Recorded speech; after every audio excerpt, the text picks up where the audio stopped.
शापित हवेली। एक डरावनी कहानी। कभी कभी कुछ दरवाजे बंद ही रहने चाहिए, क्योंकि जो उनके पीछे है वो इंसानों के लिए नहीं होता।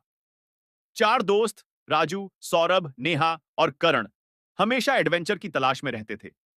एक रात उन्होंने शहर के बाहर एक पुरानी हवेली के बारे में सुना, जिसे लोग शापित हवेली कहते थे। कहा जाता था कि जो कोई भी वहां गया वो लौटकर नहीं आया। लेकिन इन दोस्तों को भूत प्रेत पर भरोसा नहीं था। करण हंसते हुए बोला, अरे, ये सब बकवास है। अगर हिम्मत है तो आज रात हवेली चलें। नेहा ने चैलेंज स्वीकार किया और चारों ने आधी रात को हवेली जाने का फैसला कर लिया। रात के ठीक 12 बजे चारों टॉर्च और कैमरे लेकर हवेली पहुंचे। हवेली टूटी फूटी थी, हर तरफ धूल जमी थी। जैसे ही उन्होंने दरवाजा खोला, एक ठंडी हवा उनके शरीर से टकराई। अंदर घुप अंधेरा था। जैसे ही वे अंदर पहुंचे, दरवाजा अपने आप धड़ाम से बंद हो गया।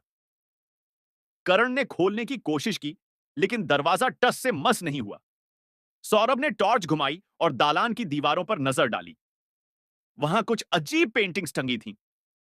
चार लोगों की तस्वीरें, जिनके चेहरे बहुत कुछ उन्हीं की तरह दिख रहे थे। ये ये हमारी ही तस्वीरें क्यों लग रही हैं? नेहा घबरा गई। तभी दीवारों से किसी के फुसफुसाने की आवाज आने लगी। चारों तेजी से सीढ़ियों की तरफ भागे, लेकिन वहां का नजारा और भी डरावना था। एक पुराना झूला अपने आप हिल रहा था। खिड़कियों से लाल रोशनी चमक रही थी और किसी के कदमों की आवाज सुनाई दे रही थी। करण ने डरते हुए पूछा, यहां कोई है? जवाब में सिर्फ एक ठंडी हवा चली और फिर हा हा हा हा। एक डरावनी हंसी पूरे कमरे में गूंज उठी। अचानक नेहा ने करण का हाथ पकड़ लिया, लेकिन जब करण पलटा तो उसके चेहरे से खून उतर गया, क्योंकि नेहा तो उसके पीछे खड़ी थी। तो फिर मेरा हाथ किसने पकड़ा? तभी एक परछाई उनके बीच से गुजरी और चारों की चीखें हवेली की दीवारों में गूंज उठीं। अब यह मजाक नहीं था। चारों तेजी से बाहर निकलने का रास्ता ढूंढने लगे। तभी उन्हें एक पुराना लकड़ी का दरवाजा दिखा, जिसके पीछे किसी के कराहने की आवाज आ रही थी। राजू ने हिम्मत जुटाई और दरवाजा खोला।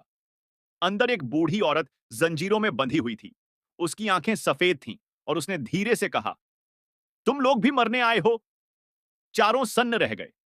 औरत ने बताया कि यह हवेली एक तांत्रिक की थी, जिसने अमृता पाने के लिए कई लोगों की बलि दी थी। अब उसका भूत यहां भटकता था और जो कोई भी हवेली में आता वो उसी के जाल में फंस जाता। तभी हवेली में एक डरावनी आवाज गूंज उठी। तांत्रिक का भूत हवा में तैरते हुए उनकी तरफ बढ़ने लगा। कमरे की दीवारों से खून टपकने लगा। फर्श पर दरारें पड़ गईं और दरवाजे खुद ब खुद बंद होने लगे। नेहा चीख उठी, हमें यहां से बाहर निकलना होगा। चारों ने मिलकर कमरे की खिड़की तोड़ी और किसी तरह बाहर भागे। लेकिन जैसे ही उन्होंने पीछे मुड़कर देखा, वो बूढ़ी औरत हवेली के दरवाजे पर खड़ी थी और अजीब तरह से हंस रही थी। अचानक पूरी हवेली एक जोरदार धमाके के साथ धूल में मिल गई। क्या क्या वो औरत भी भूत थी? सौरभ ने हांफते हुए पूछा। लेकिन अब बहुत देर हो चुकी थी, क्योंकि अगले दिन जब चारों अपने घर पहुंचे तो उनके हाथों पर अजीब काले निशान उभर आए और रात के 12 बजते ही करण अचानक गायब हो गया। अब बस 3 दोस्त बचे थे और हर रात उनमें से एक कम होता गया। कहते हैं वो हवेली आज भी वहीं है और जो कोई भी उसकी सच्चाई जानने की कोशिश